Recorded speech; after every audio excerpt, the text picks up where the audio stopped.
नमस्कार, तरुण भारत न्यूज बुलेटिनमध्ये आपल्या सर्वांचं स्वागत. पाहूयात स्थानिक घडामोडी. बेळगाव शहराच्या मध्यवर्ती भागात असलेल्या कांगली गल्लीतील घराला आज सकाळी 11च्या सुमारास शॉर्ट सर्किटमुळे आग लागून लाखो रुपयांचं नुकसान झालं. सुदैवाने प्रसंगावधान राखल्यामुळे मोठा अनर्थ टळला.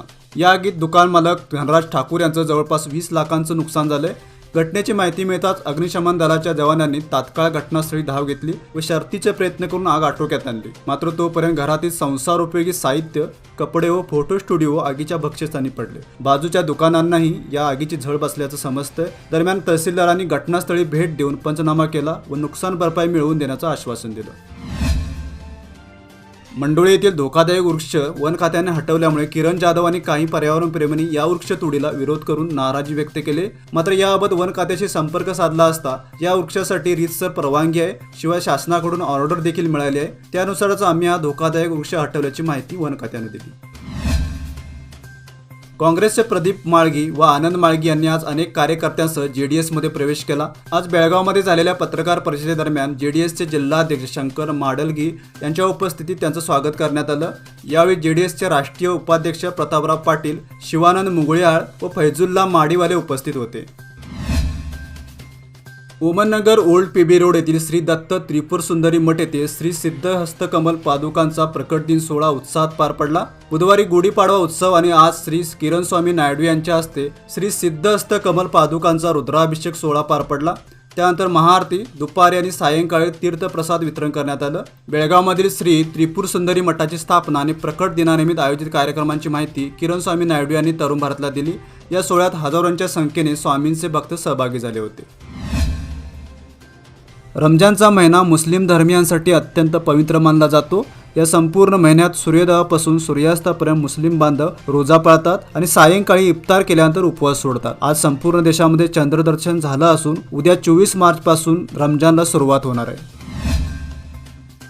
एकता युवक मंडळातर्फे हेमू कलानी चौक स्टेशन रोड येथील श्री दत्त साई मंदिरात प्रत्येक गुरुवारी महाप्रसादाचं आयोजन करण्यात आल्याची माहिती विक्रांत बोंगाळे यांनी दिली. कोरोना काळात या महाप्रसादाची सुरुवात करण्यात आली होती. आज त्याला 2 वर्ष पूर्ण होत असल्याचंही त्यांनी सांगितलं.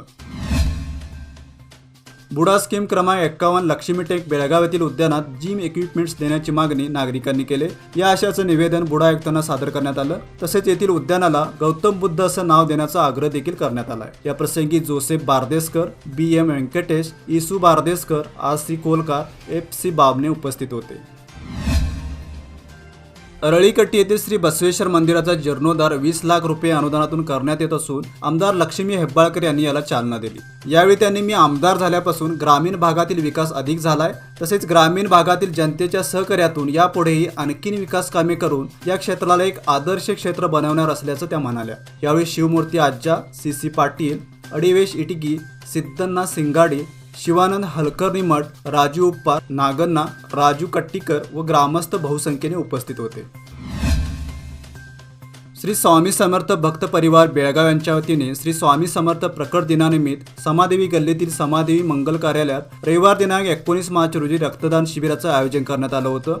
शिबिराचं अंदाजे हे 3रं वर्ष असून जवळपास 90 रक्तदात्यांनी यावेळी रक्तदान केलं. यासाठी KLA हॉस्पिटल रक्तपेढी विभागातर्फे सहकार्य करण्यात आलं. यावेळी बहुसंख्येने भाविक उपस्थित होते. स्वामी समर्थ परिवारातर्फे गरजू लोकांसाठी वेळोवेळी वेगवेगळ्या माध्यमातून मदत केली जाते. अथणी तालुक्यातील तीर्थ येथे दंडवत घालून परत येत असताना कार अंगावर गेल्याने तरुणी जागीच ठार झाली. ऐश्वर्या नाईक असं या तरुणीचं नाव आहे. याबाबत अथणी पोलिसात गुन्हा दाखल झाला असून पोलीस अधिक तपास करतायत.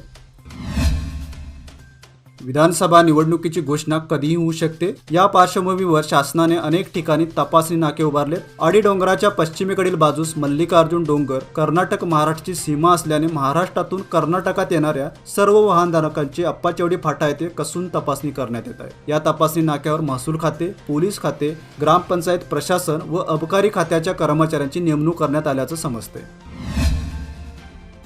काँग्रेसच्या नगरसेवकांना विश्वासात न घेता झोपडपट्टी निर्मूलन वसाहतीत घरकुल योजनेचा शुभारंभ केलेले जिल्ह्याचे अधिकारी पनिराज MG यांना येथील नगर परिषदेच्या कक्षात काँग्रेस नगरसेवकांनी घेराव घालून जाब विचारला व अभियंत्यांना आपण कारणे दाखवा नोटीस बजावणार असल्याची माहिती देऊन पनिराज MG यांनी तेथून काढता पाय घेतला. उन्हाळ्याच्या झळा वाढत असून जमखंडी तालुक्यातील कृष्णाकाठच्या तुमची, मुतूर, कंकणवाडी व कडकोळ आदी गावांना पाणी टंचाई भासणार असून तालुक्यातील हिप्परगी धरणातून अर्धा टीएमसी पाणी कृष्णा नदी पात्रात सोडण्यात यावं अशी मागणी माजी आमदार श्रीकांत कुलकर्णी यांनी केली। या संदर्भात बागलकोट जिल्हाधिकाऱ्यांकडे निवेदन देण्यात आले। सध्या हिप्परगी धरणाची पाणी पातळी 522.7 मीटर असून 4.6 टीएमसी पाणीसाठा उपलब्ध असल्याचे त्यांनी सांगितलं। आजच्या बुलेटिनमध्ये इथेच थांबूया। अधिक माहिती आणि ताज्या घडामोडींसाठी पाहत राहा Tarun Bharat YouTube channel. Subscribe करा, लाईक करा आणि जरूर शेअर करा। तसेच दररोज सकाळी वाचा दैनिक तरुण भारत।